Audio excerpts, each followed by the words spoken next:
Democrats like Barack Obama and Nancy Pelosi have accused concerned citizens attending healthcare town halls of being funded by special interests.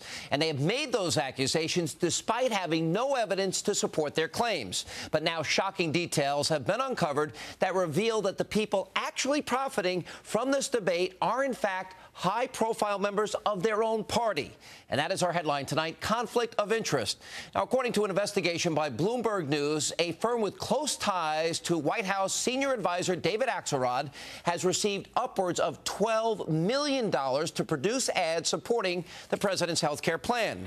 Now, the company known as AKPD Message and Media was headed by Axelrod until he departed to join the Obama administration in December of 2008.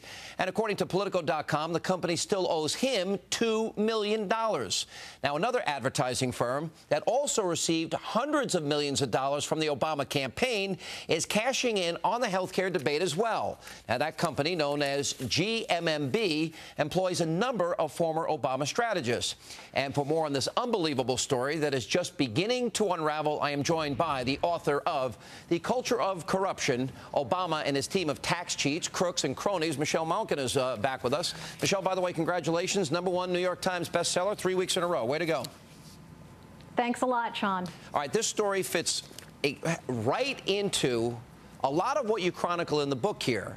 Now, with David Axelrod being owed this money and these firms now being so closely connected to this debate, is a clear conflict of interest in my mind. I wanted to get your thoughts on it. Most definitely. This case is a perfect illustration of so many of the themes that I hit on in Culture of Corruption. The self-dealing, the sanctimony, and the Chicago pay-for-play politics that Barack Obama and his team have brought to the Potomac. David Axelrod is the master of AstroTurf. That's what AKPD and another of his secretive firms, Ask Public Strategies, have specialized in. And here we have the pot calling the kettle black. You have Robert Gibbs and the entire Democrat majority leadership going out there and smearing the grassroots Tea Party and taxpayer counterinsurgency movements as the ones who are directed from the top down, when it's people within the own White House, starting with this senior advisor, David Axelrod, who have been profiting mightily off of this. Well, and it's both AKPD and GMMB raked in $344 million combined last year doing advertising for Barack Obama. And now, of course, it's revealed by Bloomberg, by the Associated Press, that these two firms have raked in between $12 and $24 million doing advertising that is funded not only by Big Pharma, but also by the SEIU, AARP, AMA, and Families USA. All right. Now, beyond the obvious conflict of interest and the appearance of impropriety here, don't we need an investigation into very specifically whether Axelrod, his friends and associates, negotiated any part of this? Because certainly the American people would need to know, right? Yes, we need full disclosure and the kind of transparency that Barack Obama promised when he was ushered into office.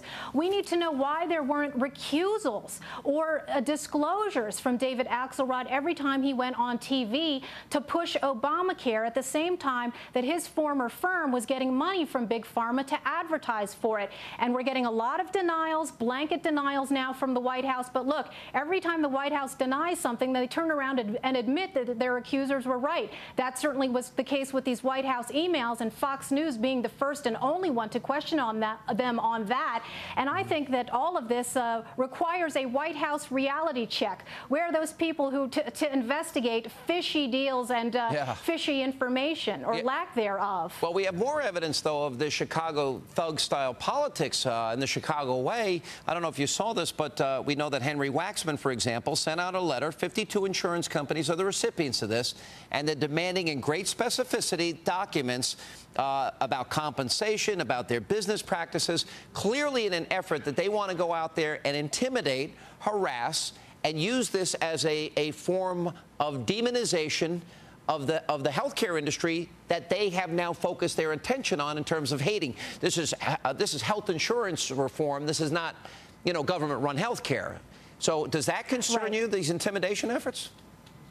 Well, yes, because it's a case of double dealing and distraction. Because at the same time you have Waxman and Pelosi out there demonizing these health insurers and these private corporations, you've got the Obama administration officials with their hands out collecting money from them. And David Axelrod is only one of many officials who has taken money from what they consider the evil drug industry and health insurance industry. Sean, a couple of weeks ago, we talked about the health care czar, Nancy DeParle, who made upwards of $6 million as a consultant, as a member of the board of directors of many of these insurance firms and healthcare companies, many of which have met in secret with the White House. There's also Eric Holder, the current attorney general, who made a lot of money representing the maker of OxyContin in past litigation with the state of West Virginia. So who are the corporate shills? Who are the ones being paid? Who are the ones in the pockets of the insurance industry? I would like Robert Gibbs to get up at the next White House press briefing and be indignant about questioning the motives of the people within his own administration who are taking this money. I got to tell you, very well said.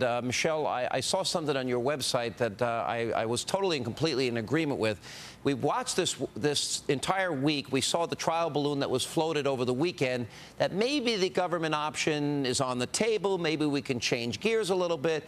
And they started talking about these cooperatives. And you're warning the readers on your website, don't get caught up in this con job, because it's basically the same thing. And it's a point that I've been making. Explain.